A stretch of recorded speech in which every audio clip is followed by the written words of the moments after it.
शाह साहब आपकी तरफ ही आ जाती हूँ। ये बताएं कि ये जो पाकिस्तान तहरीक इंसाफ का जो आप ट्वीट वाला मामला है, इसके असरात क्या देख रहे हैं? ये आने वाले दिन मजीद मुश्किलात का शिकार होगी, मजीद केसेस का सामना रहेगा, अभी जेल में रहेंगे बानी पीटीआई इन मामलात में? देखिए, कुछ कंट्रोवर्शियल इश्यूज ऐसे हैं जिनको उठाना मेरे ख्याल में वैसे भी मुनासिब नहीं है।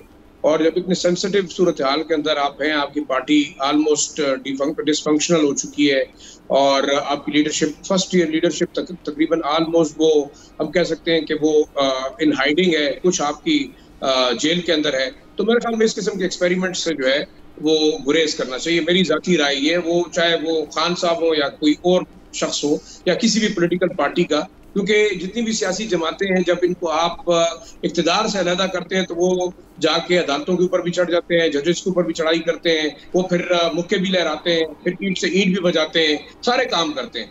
लेकिन एक चीज जो मैं शायद उस पर जरूर बात करूंगा, मेरे ख्याल में कोई बुराई तो नहीं है अगर आप महमूदुर रहमान कमीशन रिपोर्ट को देखना चाहें तो देख लें, तो मेरे ख्याल में कोई छुपी हुई चीज तो है नहीं। और दूसरा देखिए, एक जो गलत तासुर और गलत चीज कुछ हमारे यहाँ जो सूडो इंटेलेक्चुअल्स फैलाते रहते हैं, वो ये भी है कि क्या वाकई जो 1971 के हालात हुए, क्या वो सिर्फ एक भुट्टो साहब की गलती थी या याहिया खान साहब की गलती थी? आप हिस्ट्री के अंदर जाएं तो आप अपने बच्चों को वो भी बताएं कि 1948 से जिस तरीके से बंगाली को सरकारी जबान करार दिया जाना था, जिस तरीके से बाकी ऐसे मामला तसलसल से होते रहे, और 1971 पे आगे जो चीजें हुई, बेशक उस जमाने में गलतियां हुई होगी, वो भी इंडिविजुअल से।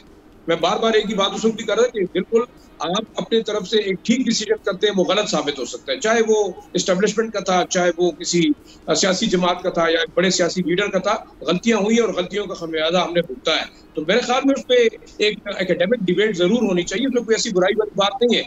दूसरा, इसको मेरे ख्याल में अना का इशू बनाना या मुल्क के साथ दुश्मनी से लिंक करना और फिर किसी को टारगेट करना, चाहे सियासी तौर पे हो चाहे ज़ाती तौर पे हो, ये भी एक मुनासिब बात नहीं होगी। दूसरा, मैं ये समझता हूँ कि सियासी जमातों को भी मेरे ख्याल में तहम्मुल का मुजाहरा करना चाहिए।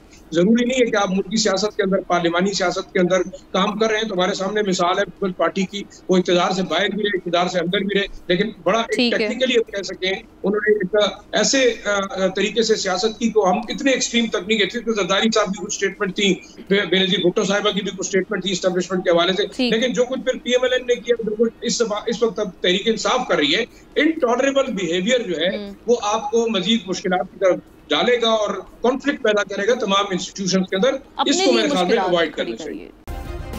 सब्सक्राइब करें और बेल दबाएं ताकि कोई खबर रह न जाए।